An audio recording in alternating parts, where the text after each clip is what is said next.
Wirausaha atau yang disingkat dengan PKW adalah salah satu program layanan pendidikan melalui kursus dan pelatihan untuk memberikan bekal pengetahuan, keterampilan, dan sikap berwirausaha sesuai dengan kebutuhan yang peluang usahanya ada di masyarakat sekitar. Program PKW ini dijalankan untuk mengurangi angka pengangguran khususnya untuk anak usia yang tidak sekolah, yang putus sekolah, lulus sekolah tidak melanjutkan dengan rentan usia 15 sampai dengan 25 tahun.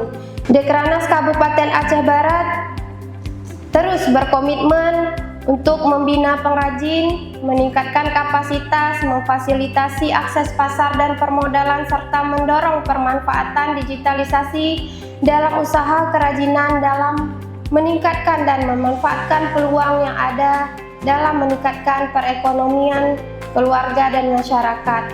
Alhamdulillah Bapak Bupati kita juga sangat mendukung sekali di bidang pengembangan UMKM dan juga mengangkat produk-produk yang ada di Aceh Barat untuk lebih dikenal lagi. Seperti kemarin sudah kita lihat bersama di Pekan Kebudayaan Aceh Barat, Sulu Bayung sudah mulai dikenal kemana-mana dan sudah mulai juga diketahui oleh kabupaten lain, dan semua kecamatan bisa mempunyai produknya masing-masing.